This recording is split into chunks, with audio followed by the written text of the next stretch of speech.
What's up, guys? Shane here with the Rice Creek Bushcraft. We're going to be taking a look at a knife that I've done on my channel before. Well, it's the Bark River Bushcrafter. So the review that I did last time, I think, was the knife was black canvas micarta. It was a different knife. This one is in maroon linen micarta with awesome mosaic pins. It's got white liners. It's got that nice shape that everybody loves about the Bushcrafter.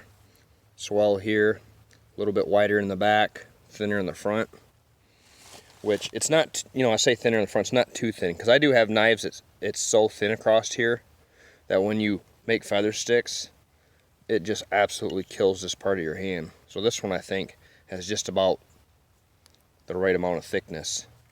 So if it were me, I might reverse this a little bit. If I were designing a knife, I'd make a little bit fatter here and then thin this out. But that's just me. But besides that, that's my preference. It still feels really good. It's really comfortable. So I know, guys, it looks like I literally never wash my hands, but I do. I just been making knives and it's dirty, and I use epoxy and I can never get this stuff off my hands. So I do apologize for that. But anyways, this one's in CPM 3V. I believe my last one was in CPM 154. So when I received this knife, when you looked at it from right in this, you looked at the edge. Geez, I can't even talk today. Didn't have enough coffee. You could actually see, you could see it was fat, if that makes sense.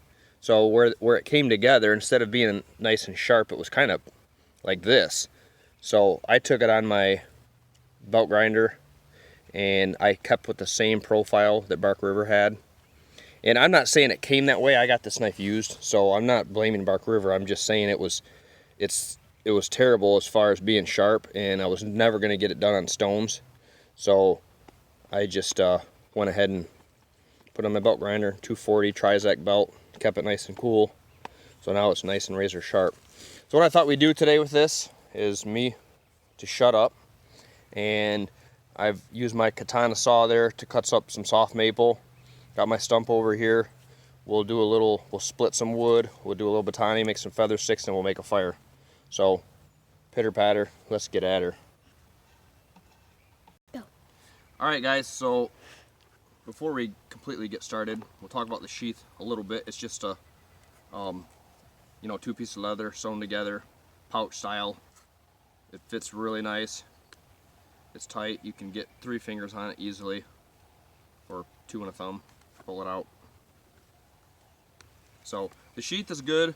I prefer on a if you want to say a bushcraft knife, I prefer to have a dangler. I don't really like something sitting close to my body. Now, one like this isn't terrible on the Falcon even F1 because it gives you a little bit of room, but these, when you put your belt, they're really tight to your body. So when you bend down, it kind of jabs you in the side. And so anyways, there's no fault to the sheath, but you could put your own dangler on there, which I probably will. I really haven't done a whole lot with this knife. So what I wanted to do is just show it in comparison. I mean, I think most people that have been real interested have already bought this knife, and I mean, it's been out a long time, many years. But if you haven't, and maybe it's something you're just discovering, you think, I've got a Falcon even F1 and I want to see how it compares.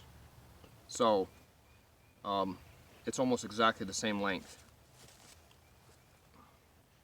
So let me see if we can. Now, it probably was exactly the same length, but this one I broke the tip on it and had it fixed, so it's a tiny bit shorter.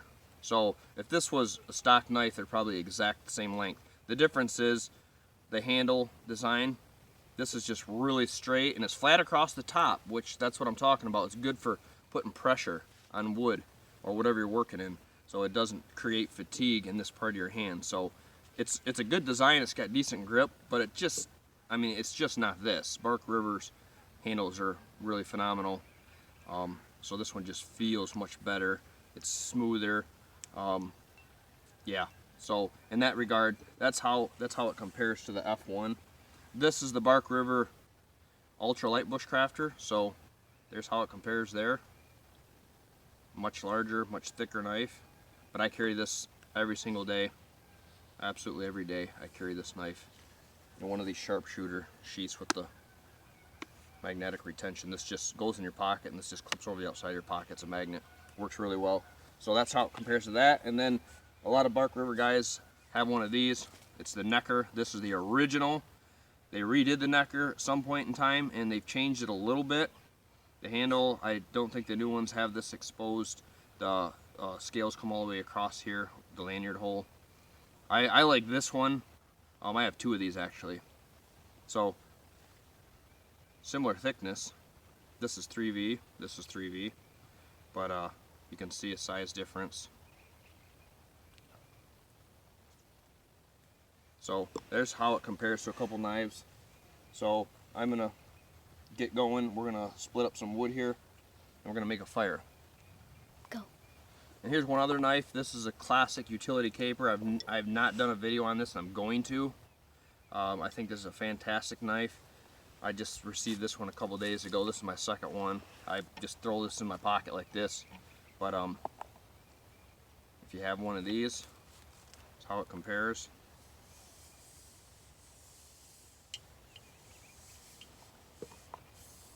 I forgot I had that one with me. So I'm gonna move my knives out of the way. I've got my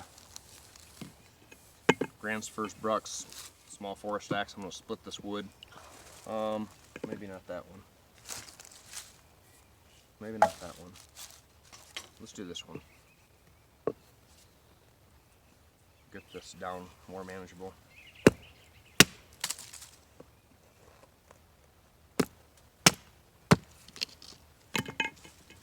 Oh yeah, that's not gonna work. That's really, really wet. Let me see if I have a better piece here.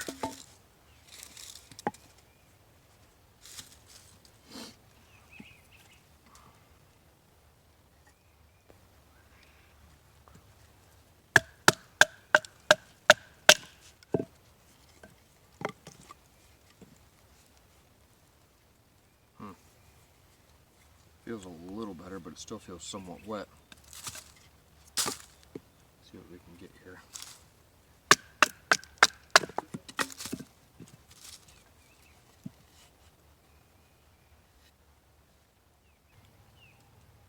Go.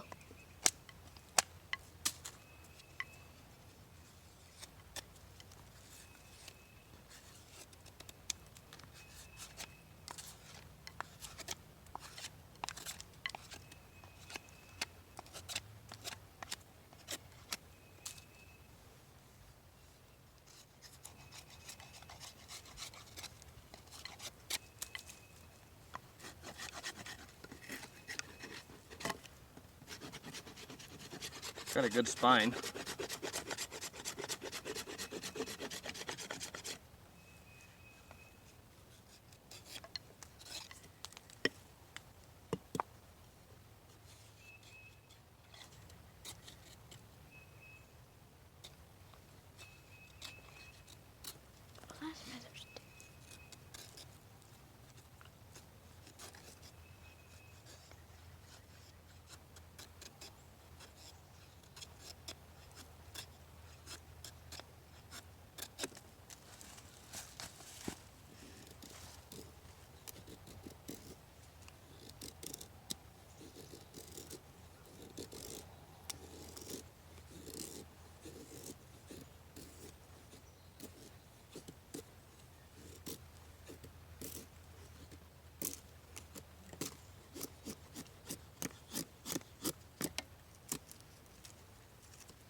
Alright, so we got some feathers here. Got a piece of fat wood. Split this down a little bit. Get some finer stuff.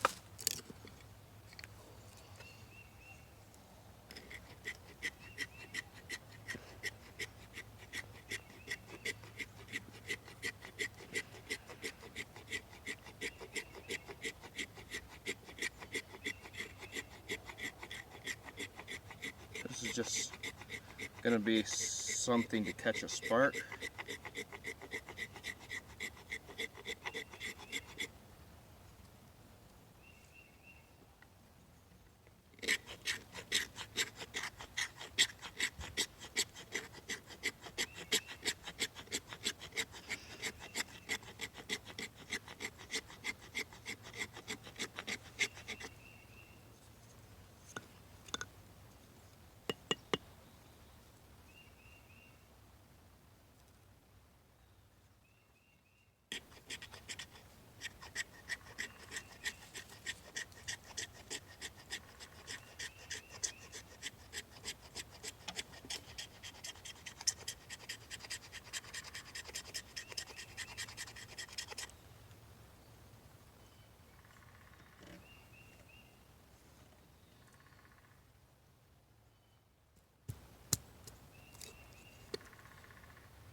Alright, I think we've got enough of this fluff here. So what we'll do is we'll go set up over by where we're going to build our fire and see if we can get this thing going. Alright guys, so I did not bring a ferro rod. Thought I had one in my pack. I grabbed it, was in the pole barn. I just grabbed it, headed out with my knives, and didn't have one. So we can test some of these Yuko stormproof matches. Now I've used these before, and I have a lighter too for backup. I didn't see where these things worked all that great. They burn really hot, but they seem to really struggle to actually make fire. That was my experience in the past. I just couldn't get it to light very well. It was a really aggressive spark, but it wouldn't actually light the material. So we're going to try these, and hopefully this will work. So you didn't get to see the knife throw sparks with the ferro rod, but it does, obviously, as a good spine. You can see how it was shaving off all of that fat wood.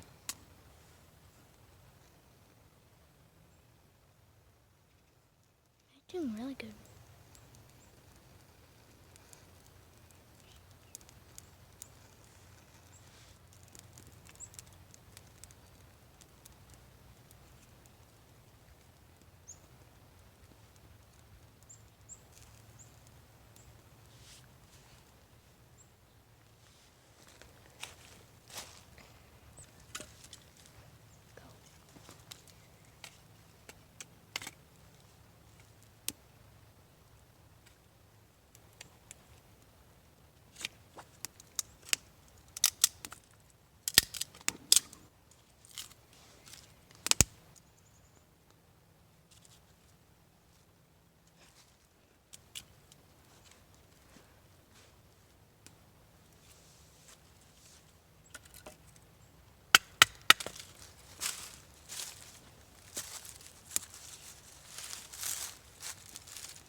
So the matches worked pretty decent that time. I mean, they did their job, but also I had a lot of feather sticks, pretty fine stuff. So I guess they work. I just didn't have luck with them last time I tried.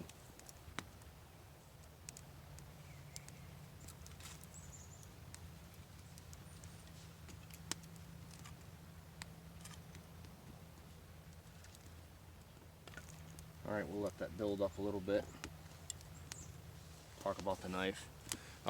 So mostly this video is just about seeing it in use. I think that's important. Sometimes when you're looking to buy a new knife, you want to see somebody use it, see what it'll do. I'll make a notch or two, and then we will conclude.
That's how I always make my tent pegs, or if I just need a stake to use some paracord and lash something out. Always kind of just round this up a little bit, because if you don't and you smack it, it'll bust off the outside edge. So you just kind of round it up, smooth it a little bit right around the edge here. You can beat on it then. So let's just make a tent peg. So we've got our notch in. See how this does for carving this old, it's maple, spalted maple. You can see it's spalted, just means it's partially dead. But it's hard, and you could see when I tried feathering sticking some of this, it doesn't work very well for that. It's extremely hard and dense, partially dead. There's a knot right there. There's a knot there, knot there, knot there. There's 3 limb knots right here in this one piece. But we're not having any problem going through it. Well, it's gonna be a, what's that guy doing? A little chipmunk. It's gonna be a pretty tent stake because all this spalting in it.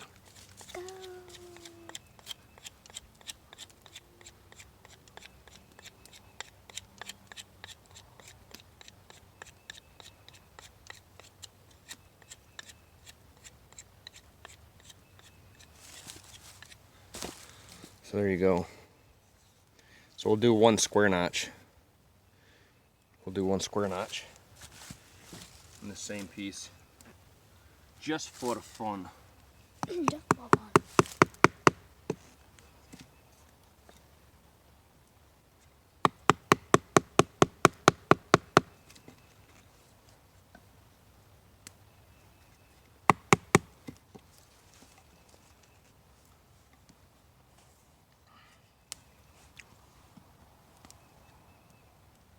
Sometimes you can just pop them out.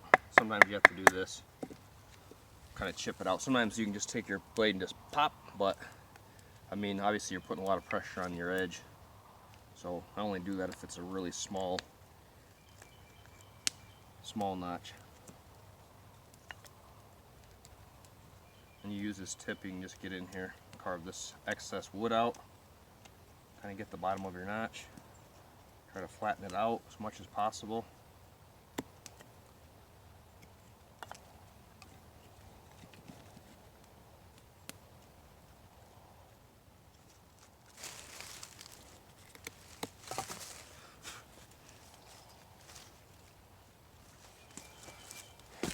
There you go. So a bit of a square notch, regular notch. It's your tent stake. I like the white in it. So, I hope you guys enjoyed the video. Got to see this in use. I mean, that's the main purpose, is just seeing a knife in use, see what you think. I didn't have the best wood to do feather sticking. I had what I had. It's what was out here. So, but you could see the feathers didn't want to stay on, not the fault of the knife, it's just the wood I was using. But I was still able to get a fire going over there. And I'd like you guys to say hello to my cameraman. His name is Seamus. Yep, he's goofy like his dad. So it was nice to have him out here in the woods with me, helping out. Love getting the kids out doing this kind of stuff. So anyways, hey, I hope you guys have a great week. Thanks for watching the video. And maybe the next one will be on the classic utility caper. Alright guys, thanks. See ya.